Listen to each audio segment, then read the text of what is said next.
भैया आपको कब सूचना मिली? सूचना सर हमको 11:30 के आसपास मिली थी। क्या सूचना मिली थी आपको?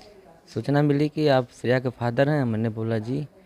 तो कहें कि जो है आप चिल्ड्रन स्कूल में हैं। हम कहे जी। कह रहे कि वो कहें कि आप आ सकते हैं। नहीं, कहें कि जो है किस क्लास में है। मैंने बोला कि 11th में। बोले कि कौन सा सब्जेक्ट है। मैं कहा कॉमर्स।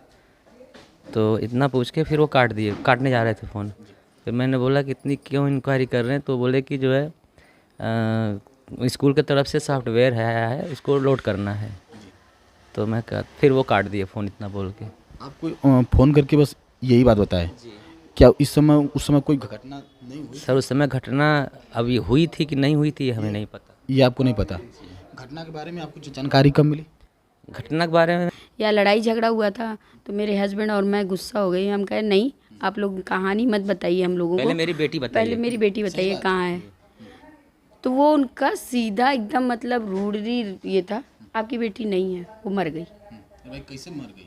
इतना कहते हम लोग तो रोने लगे, बिलखने लगे। तब भी हमें कहा जा रहा है हमारे परिसर में मत परिसर में चिल्लाइए। रोइए मत, चिल्लाइए मत आप, बेटी मर गई, आप चिल्लाइए मत। क्योंकि उस आपको रोने का भी हक नहीं। नहीं। बच्चे थे, इसलिए हमसे कहा गया कि तुम रोइए मत, आप चिल्लाइए मत।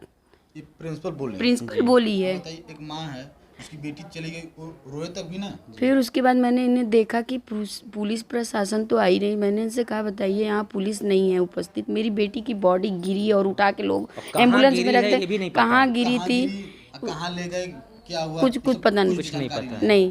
फिर उसके बाद कहे कि हमने इनसे कहा तो ये अपना फ़ोन वोन लगाए। फिर मैं एसपी साहब को फ़ोन लगाया तो पूरी बेल गई। एसपी साहब को फ़ोन लगाया तो पूरी बेल गई, तब भी नहीं उठा। 2 बार लगाया, दोनों बार नहीं उठा। तब मैं हताश हो गया फिर हम कि अब प्रशासन भी लग रहा है नहीं। 16 साल में तो भाई सभी लोग ना समझ होते हैं, उतना ज्ञान रहता नहीं है क्या करना है। बस सर आप लोग न्याय दिलवाइए। बस और मुझे प्रशासन से क्या कहेंगे? प्रशासन से यही कहूँगा कि योगी सरकार से कि हमको हाथ न्याय जोड़ के मिले, बस न्याय हमें और मिले, कड़ी से कड़ी सजा कड़ी से मिले, कड़ी जो उनको सबसे सजा कड़ी है। सजा हो क्योंकि वो किसी भी माँ के साथ, किसी भी पिता के साथ और किसी भी ऐसे बच्चियों के साथ कोई ऐसा कर्म कोई कर ना पाए।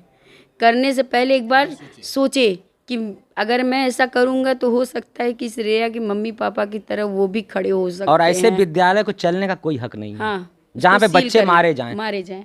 उसको सील किया जाए, उस पर बुलडोजर चलाया जाए। एक माँ अपने संरक्षण में अपनी बच्ची को सुरक्षित समझती है, या तो फिर वो स्कूल के विद्यालय में तभी छोड़ती है, एक विश्वास पे छोड़ती है ना। विद्यालय एक परिवार हो, वहाँ पे तो भाई सुरक्षित समझ के तभी तो 10 घंटे 8 घंटे 6 घंटे के लिए लोग छोड़ते हैं। जी। तो इसलिए मैं योगी सरकार से बस यही विनती करती हूँ कि अगर उन्होंने ये मुहिम चलाया कि बेटी पढ़ाओ, बेटी बचाओ, बेटी पढ़ाओ, तो उस चीज़ की वो कम से कम इसकी सुरक्षा करे, इसका ध्यान तो रखे। ध्यान रखें भाई अगर सरकार नहीं रखेगी तो कौन रखेगा? ताकि गार्जियनों को विश्वास हो कि कि सरकार हमारी कुछ कर योगी सकती सरकार में है हमारी गलत बच्ची चीज़ सच में सुरक्षित है।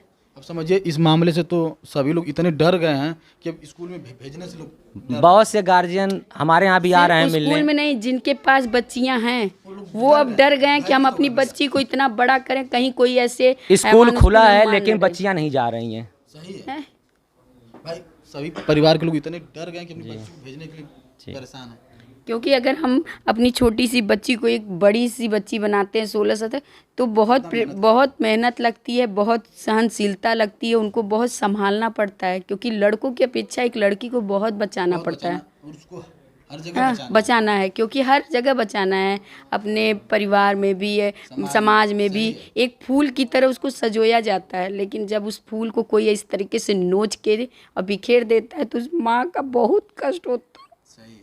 क्योंकि माँ भी कभी बेटी थी किसी की, नहीं सही है।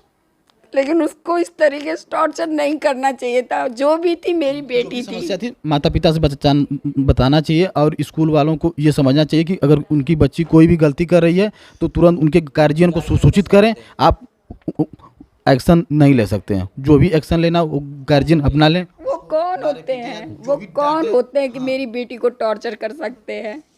मैंने उनके यहाँ पढ़ने भेजा, टॉर्चर करने के लिए नहीं भेजा था।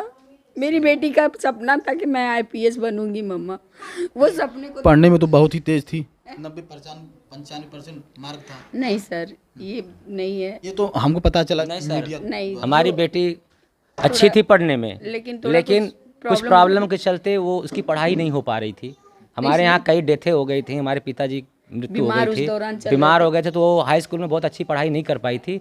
तो हम कहते थे बेटा तुम 68 पाई हो, लेकिन हम 90 इसको समझ रहे हैं। तो बोली पापा इस बार हम 90 ला के दिखाऊंगी। जब इतना परेशानी में 68 पा गई तो 90 आप समझ। जी सिर्फ वो 20 दिन की पढ़ाई की थी, उसमें उसका वो परसेंटेज आया था। तो इसलिए मैं झूठा कुछ नहीं कहूँगी कि मेरी बेटी लेकिन हाँ तेज थी मेरी बेटी, माध्यम से पता चला क्योंकि मेरा बेटा भी आज भी है, वो मेरे बच्चे इतने तेज हैं कि वो उनकी माइंड बहुत क्लियर है। क्योंकि हम बच्चों के ऊपर कभी कोई दबाव नहीं डाले। हम कहें मुझे नंबर या किसी रेस में तुम्हें नहीं दौड़ाना है बेटा, कि भीड़ दौड़ रही है उसी में तुम दौड़ो, कि कोई 90 ला रहा है कोई 95 ला रहा है, नहीं। मैंने कहा जो तुम लाओगी वो मैं जानूंगी कि हाँ तुम अच्छे में पढ़ाई में हो।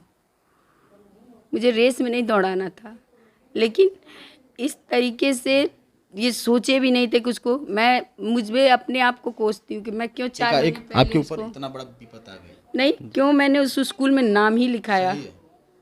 शायद आज मैं नहीं लिखाई होती तो नहीं, सोमवार को मेरी बेटी अगर दुखी रहती तो मैं स्कूल भेजती भी नहीं शायद, क्योंकि मैंने कभी अपने बच्चों को ये नहीं कहा नहीं स्कूल जाओ जाओ जाओ। अगर मेरे बच्चों की थोड़ी सी मन नहीं रहता था कि मम्मा आज मैं स्कूल नहीं, पिता मत जाओ। अगर इतनी बड़ी बात होनी होती तो वो क्यों जाती? सही है।